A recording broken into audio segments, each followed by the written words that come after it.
quando a gente começa a falar da lei, e quando se depara com pessoas dizendo que a lei não existe mais, então qual é o caminho? Só que Jesus disse que ela permanece viva, ele não veio abolir.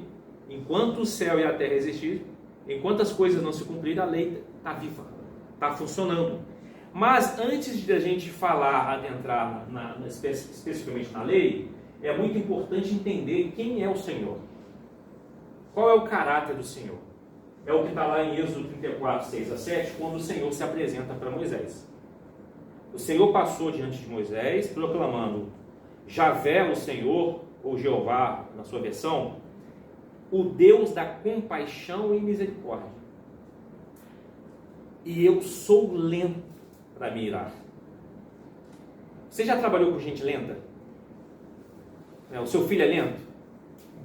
Você já ficou irritado com gente lenta? Né? Também já. Né? Eu não sou lento. Às vezes, para algumas coisas lá em casa, eu sou lento. A Elisângela às vezes pede para fazer alguma coisa, demora 3 meses para sair. Mas imagine Deus se apresentando que eu sou lento. Vocês estão entendendo a profundidade da misericórdia de Deus? Eu sou lento. Você teria coragem de falar que é lento? Deus teve. Eu sou lento para mirar. Por exemplo, se eu fosse Deus, eu ia já, toda hora eu dava um choque em um, jogava um raio. Mas Deus é lento. A gente tem que parar de reclamar das pessoas lentas.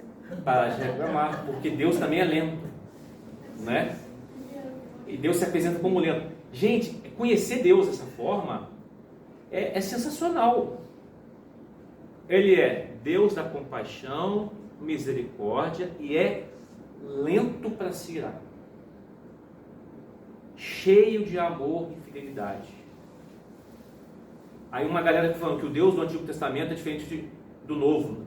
Assim, umas falácias absurdas, porque nunca leram as Escrituras. Cheio de amor e fidelidade, cubro de amor 1000 gerações, perdoa o mal, a rebeldia, o pecado. Contudo, aí vem um contudo, não absolvo o culpado. Então Deus é lento para aplicar a justiça.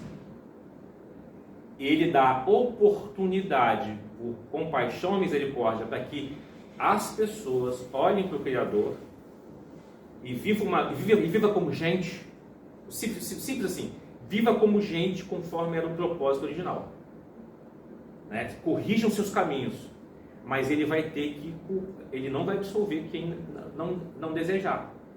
Porque isso traz segurança para quem busca Deus. Imagine se Deus fosse só compaixão e misericórdia, como é que estaria garantido o seu futuro eterno para um Deus que não pune aqueles que não desejam se livrar da maldade? A nossa vida ia ser um inferno. Então, quando fala que Deus ele também é justiça, ele vai aplicar juízo, isso é garantia de paz para aqueles que seguem a Deus e temem a Deus e o reverenciam, o respeita e busca seguir sua lei, os princípios da sua lei. Porque senão ia ser um inferno, a eternidade. Aí quando Moisés ouve isso, ele se prostra o rosto no chão e adorou a Deus. Na semana passada preparando essa mensagem, inclusive da semana passada, eu fiz uma pergunta: se até a menor letra ainda está em vigor, como interpretar então alguns aspectos da lei que parecem estranhos nos dias de hoje, né? Primeiro, a gente precisa ter inteligência de nos transportar a 6.000 anos atrás aproximadamente, 6, 7 mil anos atrás, 8 mil anos atrás. Então a gente tem que usar essa inteligência. Isso se chama na hermenêutica, uma ciência de interpretação das Escrituras, e um dos aspectos, vou falar bem simples aqui, é você se transportar lá para dentro daquele cenário histórico-cultural. Então, aí a gente tem que identificar qual era o cenário cultural, religioso, econômico e social da época. Então, na época que a lei foi dada a um povo que saiu escravo do Egito, que conhecia, até o gato era Deus, né? Até o gato era Deus. E até o gato não, porque o gato é um animal muito legal, né? Eu tenho um gato. Mas assim, havia insegurança física alimentar no contexto da época. Não tinha tecnologia agrícola, agropecuária. Não era assim à vontade, né? Existia zero assistencialismo econômico governamental. Não tinha o Bolsa Família, por exemplo. Não tinha FGTS. Não tinha nada disso. Existia ou melhor, havia guerras pelas regiões mais férteis. Os mais fracos ficavam afastados das regiões mais férteis, né? O casamento não era ideal romântico. O casamento não era ideal romântico e não deveria ser até hoje, né? Mas o casamento não era ideal romântico. Se casava, inclusive, para sobrevivência.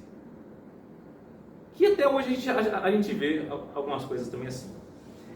O povo que recebeu a lei era totalmente ignorante ao Deus verdadeiro.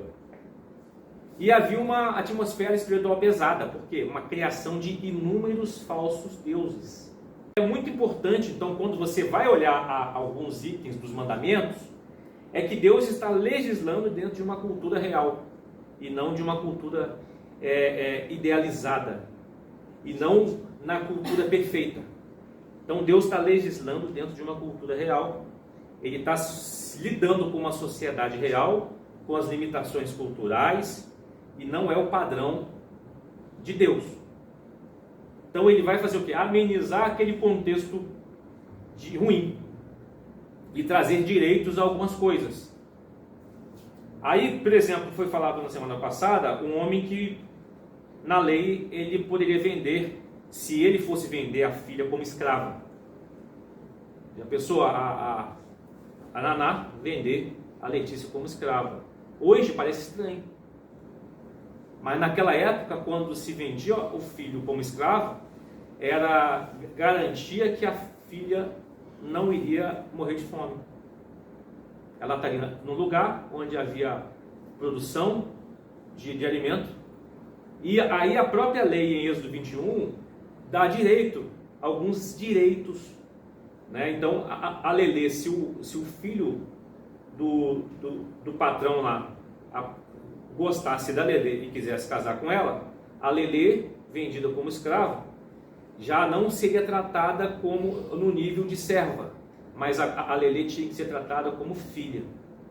Então olha só, Deus elevando o padrão em uma sociedade imperfeita que não protegia as pessoas vulneráveis. Então é assim que se entende. Por quê? Um colega, a gente estava conversando no almoço há uns 15 dias atrás, ele disse, o Deus do Antigo Testamento, da Bíblia, eu não creio não, porque permite vender gente como escravo, mas aí você tem que usar a interpretação correta do contexto, que não era a sociedade ideal, era Deus corrigindo algumas distorções dentro de uma sociedade imperfeita, numa localização árida, onde sempre prevalecia a lei do mais forte e os vulneráveis ficavam desprotegidos. Tem uma lei lá em Levítico 19, que diz assim, obedeçam todos os meus decretos, não cruzem dois animais de espécies diferentes, não plantem em seu campo duas espécies de sementes, não usem roupas tecidas com dois tipos de pano. Que estranho. Que estranho. Alguém está com dois tipos de pano aí? Não podia. Se você tiver com linho e lã, não podia misturar. E por quê? A maioria das roupas, né? No mínimo, uma parte de cima de um tipo de pano, parte de baixo outro tipo de pano. E aí o misturar lá no hebraico seria a combinação, por exemplo, de lã, que era animal, né, e linho, que é o vegetal. Mistura. Mas por que isso está em vigor ainda? E Jesus falou que está. Aí a gente tem que entender o espírito por trás da lei foi dada. É uma mistura simbólica, é uma proibição simbólica para um povo ignorante, para um povo analfabeto, um povo que estava começando a ser uma nação que espelharia o caráter de Deus. Então tem 3 proibições: cruzar animais diferentes, misturar sementes e tecidos misturados. Ou seja, não misture categorias distintas da criação. No Antigo Testamento, quando Deus organiza o mundo, tem luz, trevas, terra e mar, homem e mulher, puro e impuro. Quando mistura categoria, significa desordem, confusão, quebra de limites estabelecidos por Deus. Era isso que Deus estava ensinando uma galera analfabeta. E eu não sou analfabeto, mas muitas vezes a gente mistura. A gente mistura as coisas. Aí fica o princípio. Então um povo de Deus, ele tem que ter uma identidade de ser distinto, reconhecido de que é povo de Deus. Não é essa vergonha que a gente vê hoje do mundo evangélico, que está nas redes, uma bagunça de escândalos. E quando Deus está ensinando a um povo que está começando a conhecer o Deus Criador, é uma pedagogia visual. Olhava para a roupa, eu sou separado, não tem mistura. Está ensinando criança entre aspas, porque eles estão aprendendo, são novos convertidos. E tem gente que tem 50 anos de evangelho que ainda precisa aprender, como se fosse criança. Separava nações. Israel seria uma nação sacerdotal, ou seja, espelharia o caráter de Deus. E tem que chegar ao coração. O princípio central da diferença, da distinção, da separação de pano, de tecido, ou não misturar cruzamentos de animais com espécies diferentes. O seu povo não pode viver em mistura espiritual. E aí quando você olha para a mídia, você olha a uma mistura espiritual terrível, desgraçada. Deus e Mamon tá junto dentro dos templos. Ou melhor, só está Mamon, porque Deus diz que ele não compartilha com isso. Deus é a idolatria ao dinheiro, à carreira, à prosperidade, ao sucesso. Ontem eu estava vendo um cara que ele visita igrejas norte-americanas da teologia da prosperidade, mostrando os desvios, e ele levanta e grita: você é um falso profeta. Aí vem os seguranças, cata ele, expulsa ele, bate nele, e no amigo dele que filma, ele faz isso. Eu esqueci qual é o nome. Então, uma posição assim. Ou seja, qual é o desdobramento de uma lei que está lá no Levítico 19? Que eu aplico? Jesus falou que ela não passou. Está vendo que não passou? Eu aplico que eu não devo viver com 2 lealdades. Está aí. Eu devo ter coerência, a minha fé e a minha prática devem estar alinhadas. A diferença de tecido é isso. Eles não têm a diferença. Você tem que ser um só. Ou seja, não há espaço para hipocrisia, usar máscara. Você deve buscar a santidade como uma separação. E em Jesus Cristo, Mateus capítulo 6, 24, Jesus diz: vocês não podem servir a 2 senhores. Não misture, não divida a lealdade. E bem-aventurados os puros de coração, que a gente estudou recentemente.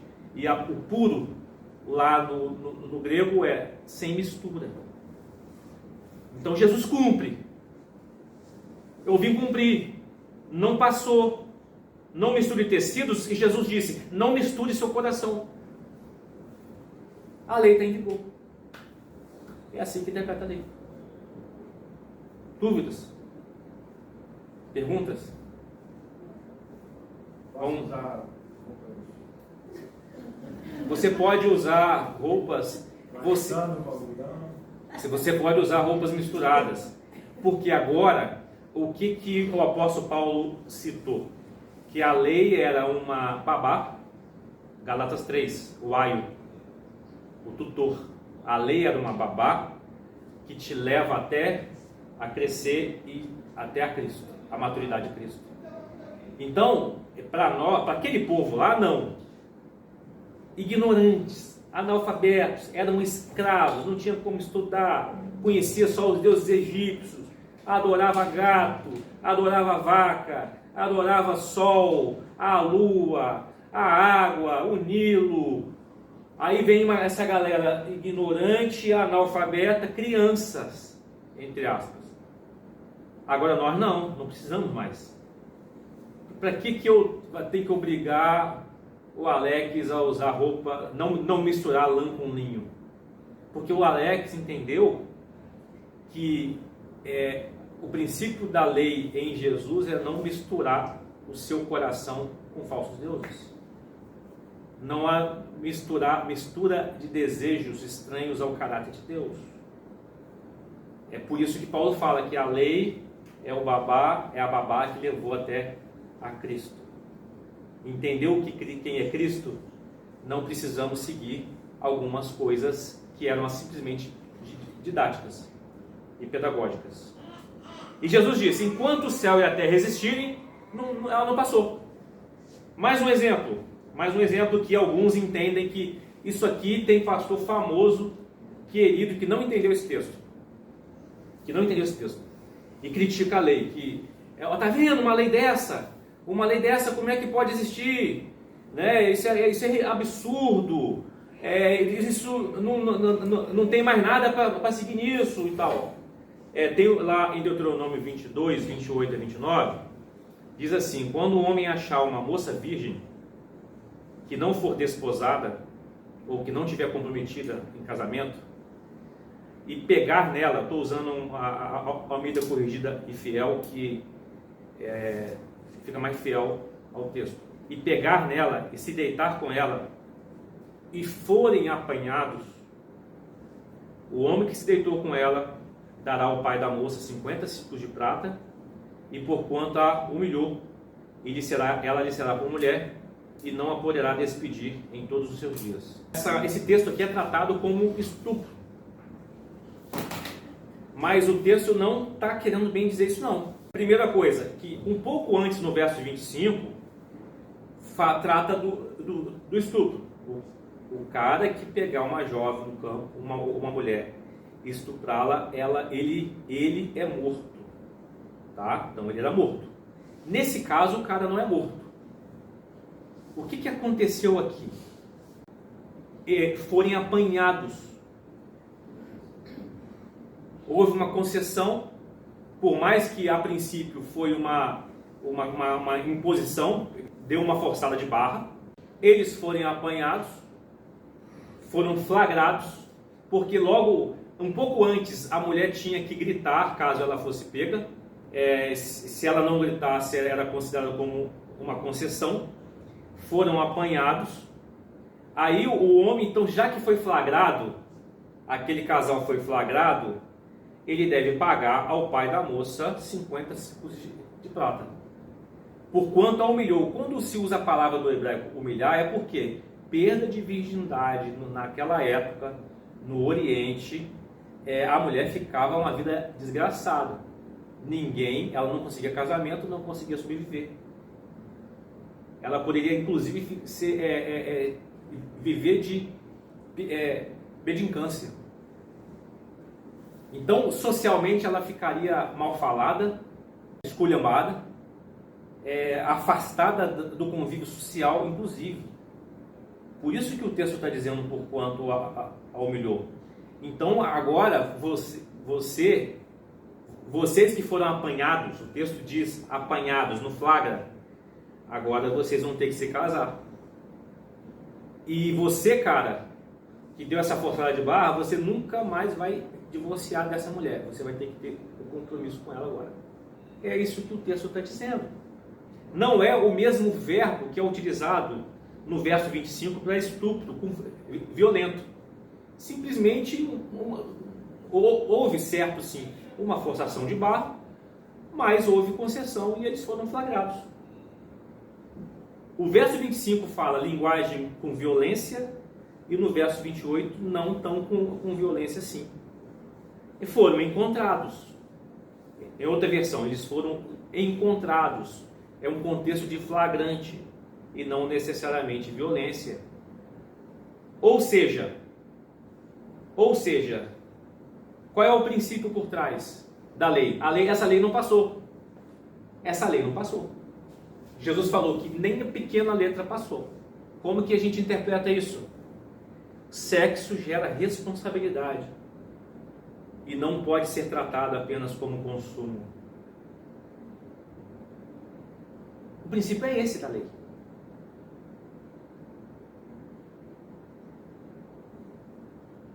Jesus disse, nem a menor letra, nem o menor traço. Continua o princípio. É assim que a gente interpreta. Aí vem algo mais pesado aqui em Levítico 18. É a última demonstração hoje de algumas coisas da lei. Levítico 18, o Senhor começa lá dizendo, eu sou o Senhor, eu sou o Senhor, eu sou dono de vocês, eu sou dono de tudo, eu sou Senhor. Não comporte como o povo do Egito. Não faça as loucuras do povo do Egito, onde vocês viviam, e nem com um povo como o povo de Canaã. Os cananeus eram horríveis, depravados. Deus ficava irritado com a depravação dos cananeus. E lembre que Deus se apresentou a Moisés: eu sou lento, eu dou oportunidade. Então, não se comporte como eles. Eu vou levar, eu tirei vocês do Egito, vou levar para Canaã. Vocês vão ver muitas práticas repugnantes. Não se comporte como eles. Não imitem o estilo de vida deles. Obedeçam meus estatutos e cumpram meus decretos, pois eu sou o Senhor, seu Deus. Quando a gente vai ler Levítico 18, está proibindo relações sexuais com qualquer parente, com a mãe, madrasta, ou melhor, madrasta, né? Escrevi errado aqui. Com irmã, meia-irmã, neto, tia, nora, cunhada, ao mesmo tempo com mãe e filha, sacrifício de filhos a Moloque, e um homem deitar com outro homem como se fosse mulher, verso 22, e está proibindo zoofilia. Pesado. Isso aqui não é nem estranho aos nossos dias, né? Não é nem estranho aos nossos dias. No verso 24 do Levítico 18, não se contamine em nenhuma dessas formas. Porque no Egito eles faziam, os cananeus, Canaã faziam. Eu vou levar vocês, tirando do Egito, para levar para próximo dos cananeus. Não imitem essas práticas repugnantes. A terra, o Senhor fala ainda, a terra foi toda contaminada. Eu vou castigar seus habitantes. Eu farei a terra vomitá-los. Obedeçam meus decretos, meus estatutos, não cometam nenhum desses atos detestáveis. Está tudo num pacote só. Não tem abertura, não tem brecha. Não tem... vamos amenizar pelo menos um aqui. Vocês imaginam qual é a pressão para amenizar, né? Vamos amenizar apenas um aqui, aquela militância e tal. Está tudo dentro do pacote. Atos detestáveis. E Jesus falou que nem um pequeno tracinho passou. Continua em vigor. Aí, aquela pressão que vem, principalmente sobre a liderança. Vamos flexibilizar isso aqui. Não tem conversa.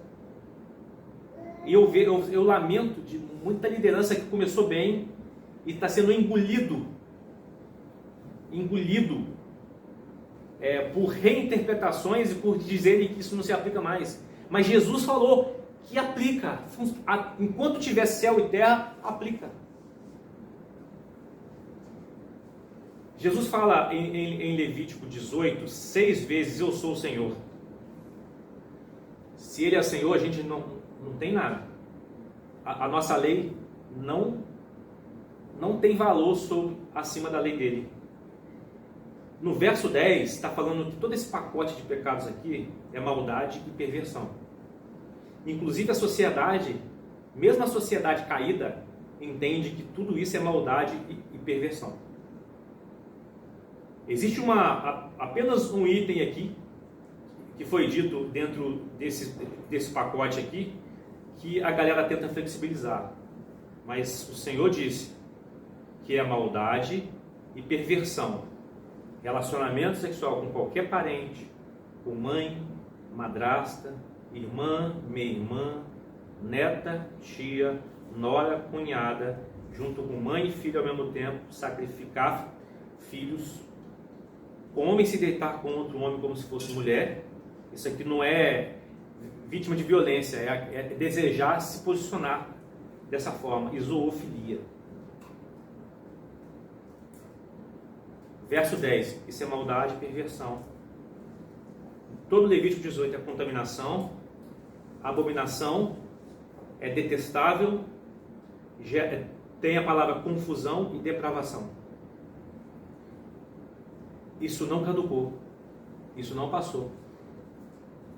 E nenhuma sociedade entende essas práticas, na sua maioria, como normais. Nem a menor letra, nem o menor traço. Quem desobedecer e incentivar, Jesus está avisando. Quem incentivar a desobediência,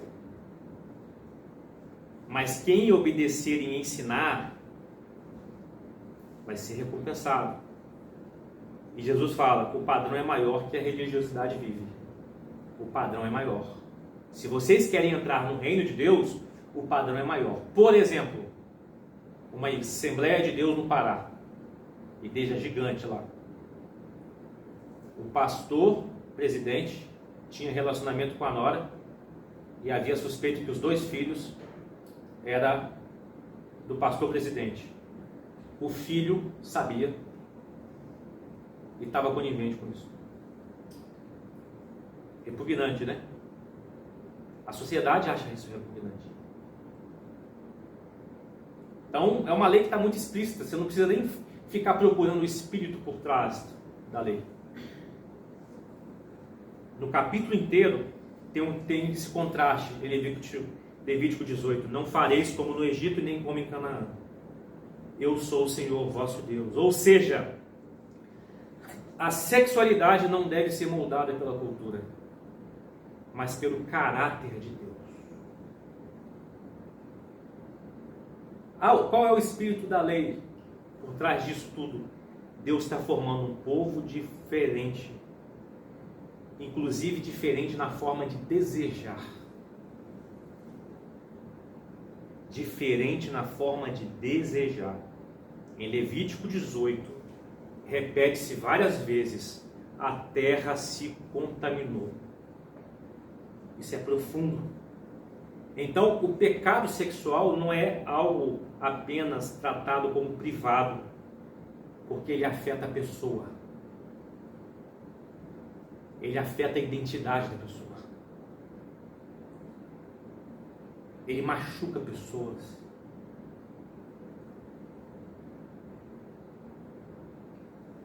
Muda destino de pessoas. Machuca a família. Afeta a sociedade e o ambiente coletivo espiritual. Então, qual é o espírito da lei? Preservar limites claros nas relações. Tem limites. Tem proteção ao vulnerável. É proteger a estrutura familiar e evitar a transformação aquilo que era para ser cuidado, vínculo de cuidado, tornar-se vínculo de desejos desordenados. Isso são coisas horríveis. Eu tenho até temor, cuidado em falar e aprofundar em alguns tipos de pecados. Porque pode trazer gatilhos em pessoas que conviveram em ambientes assim. Em Jesus, não é só proibido praticar o incesto. Em Jesus, além disso, não sexualizar as relações que Deus definiu, limitou, protegeu e honrou. O outro não é objeto de desejo em Jesus. Em Jesus, o outro não é objeto de desejo. Em Jesus, Mateus 5:28, quem olhar com intenção impura já cometeu o ato. Em Jesus não é usar pessoas. Em Jesus é rejeitar a cultura que destrói vidas. É rejeitar em Jesus a violência e as explorações. Em Jesus o amor, ele não sacrifica o outro para satisfazer desejos desordenados. Em Jesus, em relação às relações homoeróticas, homoafetivas, em Jesus ele está sempre voltando à ordem da criação. Em Mateus capítulo 19, Jesus, ele não repete a lista de Levítico 18, mas ele fala, desde o princípio, Deus fez homem e mulher. Em Jesus. Está muito claro, não tem debate. Não tem debate, está muito claro. Ou seja, em Jesus está levando ao propósito original da criação para todas as relações. Em Jesus, a questão da bestialidade, zoofilia, preserva a dignidade humana e a do animal. É uma coisa louca, bizarra. Ou seja, em Jesus, o ser humano não deve se degradar ao ponto de não ter controle sobre os seus impulsos. Então, Levítico 18 está nos ensinando que pureza começa no coração. O Evangelho transforma desejos. E sexualidade não é só prazer. É responsabilidade. No caso do casal pego, por mais que o cara forçou, e naturalmente, realmente é assim que acontece, mas aconteceu, ele tem que ter responsabilidade com o que fez. Não é usar o outro, não quebrar a ordem, não perder limite. No Evangelho, o princípio é que o corpo tem propósito espiritual. Isso aqui, pouca gente percebe isso. E talvez a gente chegue aqui num ponto mais importante da pregação. O corpo não é neutro, o corpo não é descartável. Sexualidade não é só comportamento, é união espiritual. E eu vou provar biblicamente isso. O pecado sexual ele atinge a identidade da pessoa. E o corpo é sagrado. Aí lá em 1 Coríntios capítulo 6, do verso 13 a 20, vocês não devem apresentar o corpo de vocês para a imoralidade sexual. Ele foi feito para o Senhor. O corpinho nosso foi feito para o Senhor. Não foi feito para você. Olha como que a redenção vem.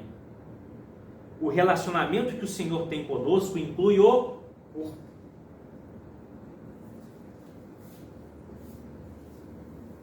Aí no verso 15, vocês não sabem que seu corpo é na realidade membro de Cristo?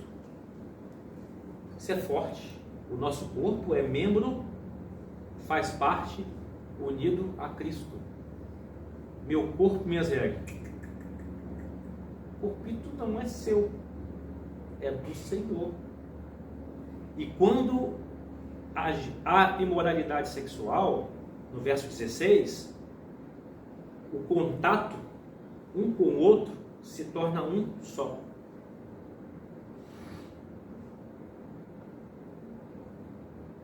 No verso 17, a pessoa que une ao Senhor tem com ele uma união de espírito. Aí o verso 18 de 1 Coríntios 6 é o seguinte, ó: fujam da imoralidade sexual, nenhum outro pecado afeta o corpo como esse. Todo pecado de imoralidade sexual está afetando o corpo. É um pecado contra o próprio corpo. E no verso 20, honrem a Deus com o seu corpo. Honrem a Deus com o seu corpo. Conclusão: nem a menor letra passou, nem o menor traço passou. Quem desobedecer e incentivar vai se ver com Deus. Quem desejar flexibilizar vai se ver com Deus. Quem obedecer e ensinar vai se ver bem na fita com Deus. E o padrão é maior do que a religiosidade vive. E Jesus fala no verso 20: se vocês não elevarem o padrão da religião de aparência, nenhum de vocês entrará no reino dos céus. Não tem conversa. É simples assim, mas muito profundo. Não tem conversa. A gente viu hoje exemplos de 3 mandamentos, né? União de corpos entre um homem e uma mulher deve ser com responsabilidade. Não misturar espécies de tecidos, ou seja, tem que haver distinção, separação. É uma didática para a criança entender. Quem não amadureceu tem que ficar ainda com a didática para aprender. E vimos que sobre os diversos pecados sexuais abomináveis e detestáveis, que corpos não devem se unir da forma que foi relacionada em Levítico 18. Como eu disse aqui, a lei é uma babá que nos conduz até Cristo. Ao ponto de que eu cheguei até Cristo, eu entendi que eu não preciso nem ficar lendo a lei para ver se eu estou certo ou estou errado. Já está em Cristo, já está transformado. É isso. Então, olha a importância da lei. Sem a lei, a cruz não se explica. Sem lei, você não entende Jesus. Então, quando vocês ouvirem, não, nós estamos na época da graça, na época da lei, quem disse isso? Mentira! Não tem esse negócio de época de graça e época de lei. A lei permanece. Foi Jesus quem falou. É uma heresia. E eu acredito que, além de heresia, é algo maligno. Porque se você não entende a lei, você não explica a cruz. Por quê? Todos nós pecamos em algum ponto da lei. Por isso que foi Jesus para a cruz, para morrer e sentir o vácuo da ausência do Pai em nosso lugar. Lembre-se, cruz não é só tortura física. Cruz de Jesus foi tortura na alma, que Deus o abandonou. Ele sentiu o vácuo daqueles que vão passar a eternidade longe de Deus. É muito mais profundo. Sem lei, como é que você segue Jesus? Você não tem princípios, ué. Jesus não é só uma figura. Então, Jesus não está pedindo que a gente vira cheio de esforço religioso, que tenha mais regras, mais aparência. Ele está dizendo, você precisa de uma justiça que só Deus pode produzir em vocês. Aquela lista de pecados, tem pessoas que lutam. Tem pessoas que lutam, amargamente lutam contra desejos em todos esses tipos de pecados. Eu sei de casos de terapeutas que atendem pessoas que lutam com pecados considerados graves. Eles estão lutando. Muitos estão indo para terapias para lutar com pecados que ofensivamente detonam com a vida de pessoas e com famílias. O Evangelho está chamando esse tipo de pessoa que luta para buscar nele o milagre da transformação e da libertação.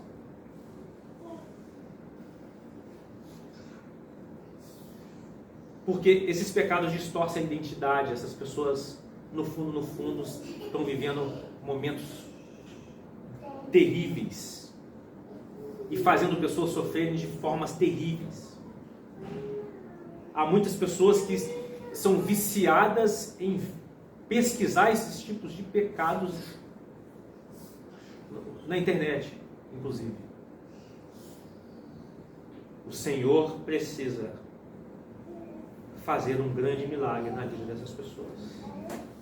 Essas pessoas precisam entender que precisam de um milagre na vida delas.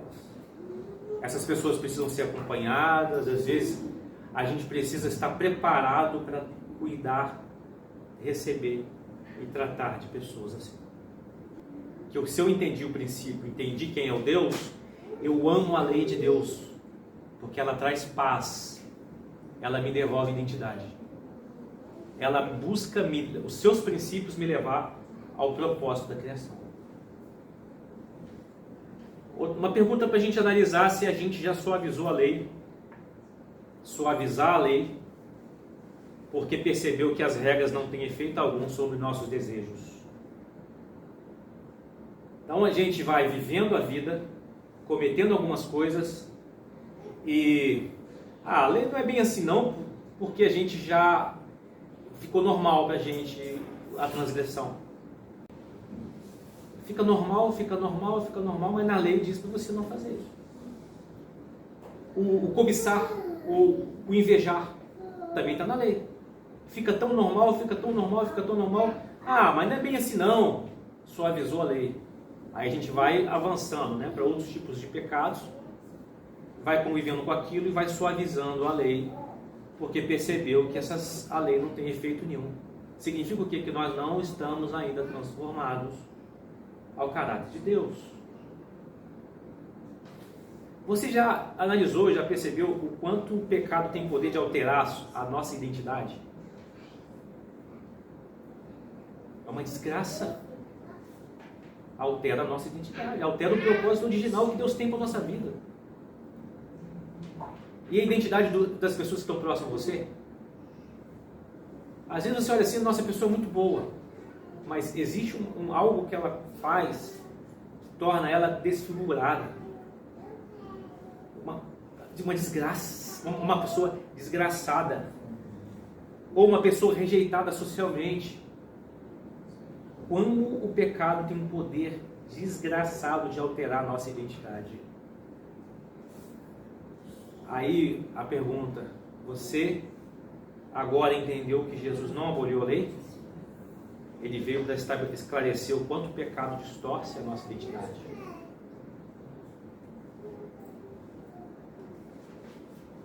Sua fé externa ou é transformadora? 1 Coríntios 6, o seu corpo é na realidade membro de Cristo. Você não é dono do seu corpo. Seu corpo, regras de Deus e não suas regras. Seu corpo, regras de Deus. Ah, mas a cultura é muito forte nisso aqui. Não, mas está todo mundo... Não, seu corpo, regras de Deus, nem a regra de todo mundo. Então, para finalizar, seu corpo, a lei, sua identidade e Jesus. Qual é a tensão que está aí? Para a gente pensar. A esperança para a redenção, a esperança para a transformação, a esperança para cuidado.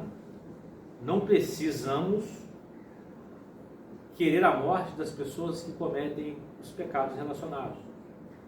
A gente tem que amá-los ao ponto de Deus resgatá-los.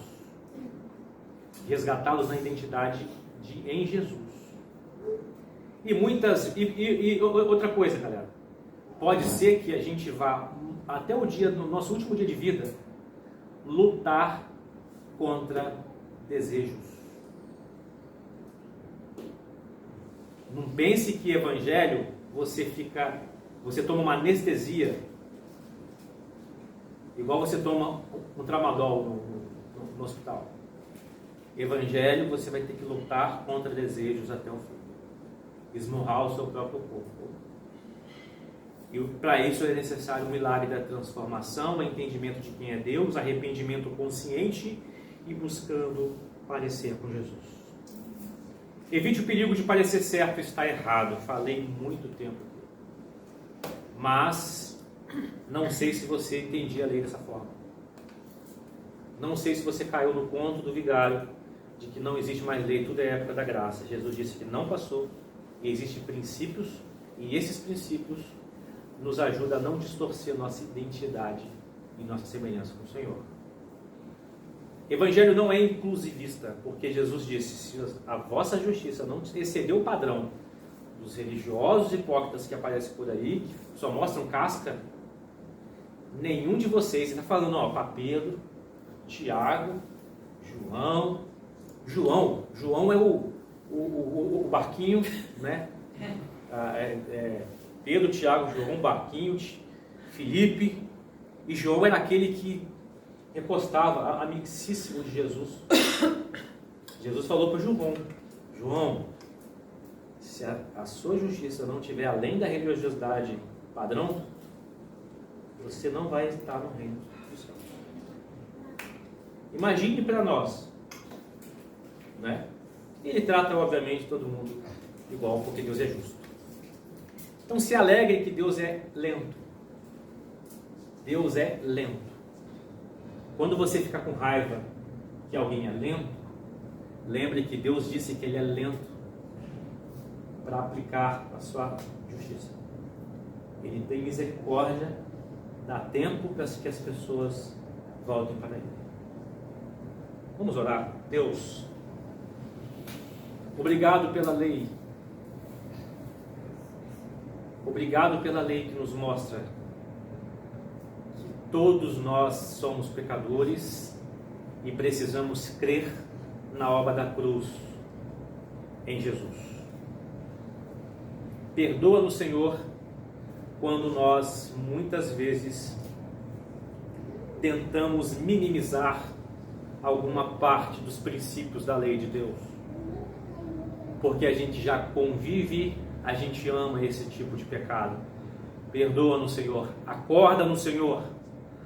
Acorda aquele que vai ouvir essa mensagem em algum momento na vida, Senhor. Acorda, desperta, faça o milagre da transformação para que tema a Deus, que respeite-o e o admire. No projeto de Deus de voltar no princípio da criação, assim como o Senhor falou em Mateus 19, no princípio não era assim, mas a gente distorce, a gente denigre, a gente tenta mudar significado, a gente tenta ressignificar a sua lei para legitimar as nossas atitudes ofensivas, pecaminosas contra o Senhor, contra o próximo e contra a terra, Senhor. Obrigado porque o Senhor nesse mundo está formando um povo em que a terra não deseja vomitá-lo.